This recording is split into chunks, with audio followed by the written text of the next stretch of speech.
Good morning, Shiloh. It's a pretty day here in Hillsboro, Tennessee. Sun's in and out a little bit, and I guess it's supposed to rain again some today, but not quite as much as yesterday. But it's good to be with you. We finished our first night of Bible school, had a great crowd at church last night, had a grand total of 67 people come to Bible school, and had 30 students, and we didn't anticipate that much, and yet they were there, and they all seemed to have a real good time. So may you have a blessed day, and if you want an adventure, come to Bible school tonight and just see these kids, be with these kids a little bit, and then go home. Just come eat supper with them, and then you can go home. Because what we want to do is bless these children. I want to read to you this morning. I'm going to read to you from Matthew chapter 19, verses 16 through 22. Now a man came up to Jesus and asked, "Teacher, what good thing must I do to get eternal life?" "Why do you ask me about what is good?" Jesus replied. "There is only one who is good. If you want to enter life, obey the commandments." "Which ones?" the man inquired. Jesus replied, "Do not murder, do not commit adultery, do not steal, do not give false witness, honor your father and your mother, and love your neighbor as yourself." "All these I've kept," the young man said. "What do I still lack?" Jesus answered, "If you want to be perfect, go sell your possessions and give to the poor, and you will have treasures in heaven. Then come follow me." When the young man heard this, he went away sad because he had great wealth. May God bless this reading and hearing to our understanding this morning. We've heard the story, and the young man was sad because he had great wealth. Now, his wealth was what stood between him and God. His great wealth stood between him and God.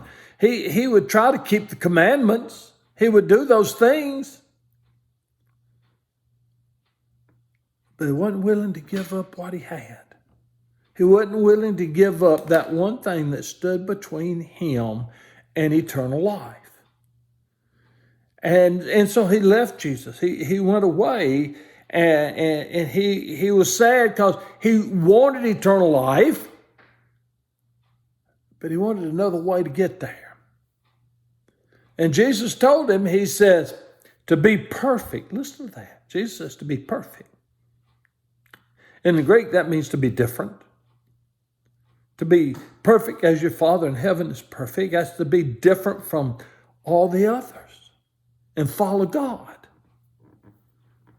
And Jesus tells them, go sell your possessions.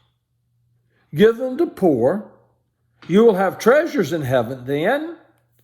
And then here comes the kicker. Come follow me.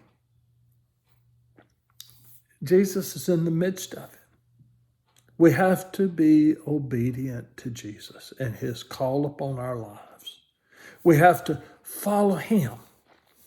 And we in America, wealth is relative. We could go to a lot of our slum areas in America, and in other countries, that would be great wealth. But in America, it's not considered wealth. It's considered being extremely poor. And what do we have? What's our wealth? Our wealth is just as relative. No, I'm not rich like a Rockefeller or somebody else that has lots and lots of money. But I have more than most people in this world.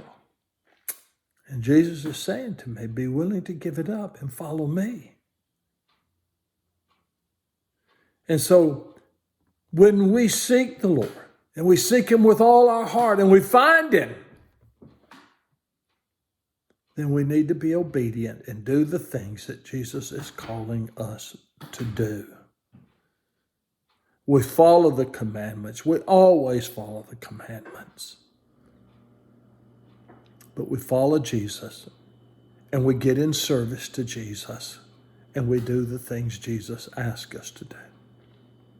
Right now, at our church, and I've said this last week, Bible school is our church picking up the children and putting them in our arms and blessing them by sharing with them the stories of Jesus. Yeah. Don't be like the rich the wealthy man here.